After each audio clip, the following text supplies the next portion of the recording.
Thank you, Mr. Speaker. Mr. Speaker, I want to thank my good friend, the gentleman from Massachusetts, the chairman of the Rules Committee, for yielding me the customary 30 minutes, and I yield myself such time as I may consume. So ordered. Thank you very much, Mr. Speaker. I want to begin by thanking my friend for his kind words, and I mean that with all sincerity.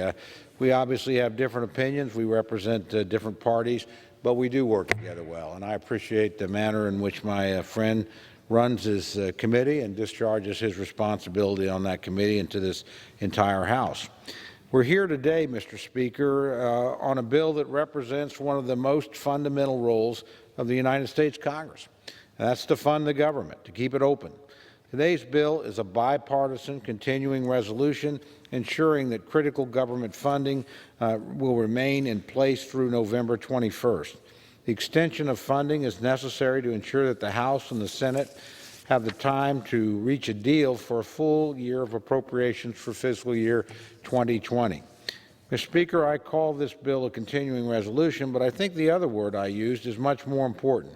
The word is bipartisan. And that's what this bill truly is, a bipartisan compromise between the two parties. It's amazing what we can get done when we agree to work together and move toward a common goal.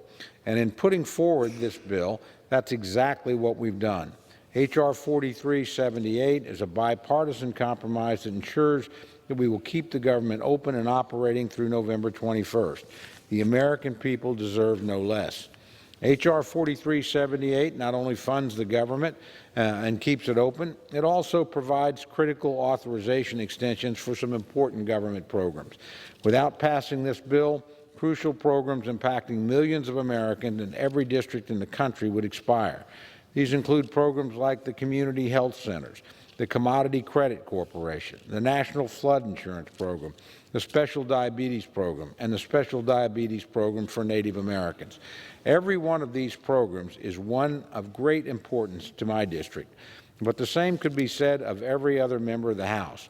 All of us have constituents who use these and other important programs every day.